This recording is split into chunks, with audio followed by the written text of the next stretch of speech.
તમામ મહાનગરોમાં સવારે 9 વાગ્યા પછી જ ખાનગી બસો અને હેવી વાહનોનો પ્રવેશ બંધ છે, તો રાત્રે પણ 10 વાગ્યા પછી જ એન્ટ્રી છે.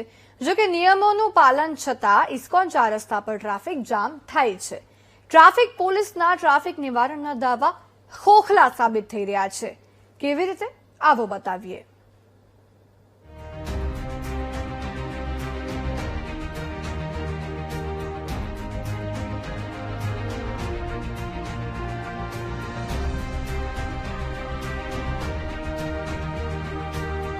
ઇસ્કોન 4 રસ્તા સૌરાષ્ટ્ર અને ઉત્તર ગુજરાતમાંથી આવતા વાહનોનું પ્રવેશ દ્વાર માનવામાં આવે છે, પરંતુ હાલ ત્યાં બ્રિજની કામગીરી ચાલી રહી છે, જેના કારણે રાત્રે સિંગલ પટ્ટી રોડ પર ટ્રાફિક જામની સ્થિતિ જોવા મળે છે. ખાનગી ટ્રાવેલ્સ અને એસટી ચાલકો રસ્તામાં જ બસ ઊભી રાખી દેતા અન્ય વાહન ચાલકોને ભારે તકલીફ પડી રહી છે. છતાં અહીં ટ્રાફિક કંટ્રોલ માટે એક પણ ટીઆરબી કે ટ્રાફિક કોન્સ્ટેબલ નથી જોવા મળતા, જેને લઈને ટ્રાફિક પોલીસના પરિપત્રો સામે સવાલો ઉભા થઈ રહ્યા છે. મેઇન વસ્તુ ટ્રાફિકની એટલે છે કેમ કે રોડ બને છે, બસીસની પ્રોબ્લેમ રહેશે કેમ કે રોડ કન્સ્ટ્રક્શનમાં દિક્કત છે. અધરવાઇઝ આમાં કોઈને બ્લેમ નથી કરી શકતા, ટુ બી વેરી ફ્રેન્ક.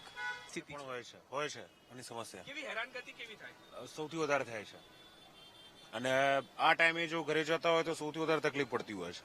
પ્રશાસન વિશે શું કહેશો? કારણ કે દિવસે ધ્યાન નથી દીધું, બસ સંચાલકો સામે આ જે રોડ અત્યારે જે બંધ કરેલો છે, ખાડા ખોદેલા છે, રસ્તા પ્રોપર નથી, અહીંયા ટ્રાફિકનું પ્રોપર કોઈ મેનેજમેન્ટ નથી. આ વસ્તુ પ્રોપર કરી દે બધી પ્રોબ્લેમ સોલ્વ થઈ જાય. ક્યાં છે ટ્રાફિક નિવારણના પરિપત્ર? કેમ રાત્રે ઇસ્કોન 4 રસ્તા પર નથી દેખાતી ટ્રાફિક પોલીસ? દિવસે લોકોને પરેશાન કરનારા ટીઆરબી જવાનો ક્યાં ગાયબ છે? સવાલ તો ઉઠવાના જ છે, કારણ કે મુદ્દો ટ્રાફિક કંટ્રોલનો છે. થોડા સમય પહેલા રેલિંગ લગાવી હતી, જે હવે ગાયબ થઈ ગઈ છે, અને ફરી ખાનગી બસો ઊભી રહેતા ટ્રાફિક જામ થાય છે. ત્યારે ઊંઘતા અધિકારીઓ આ ટ્રાફિક જોઈને ક્યારે જાગશે તે જોવું રહ્યું. કેમેરામેન નરેશ સોલંકી સાથે દીપક સોલંકી.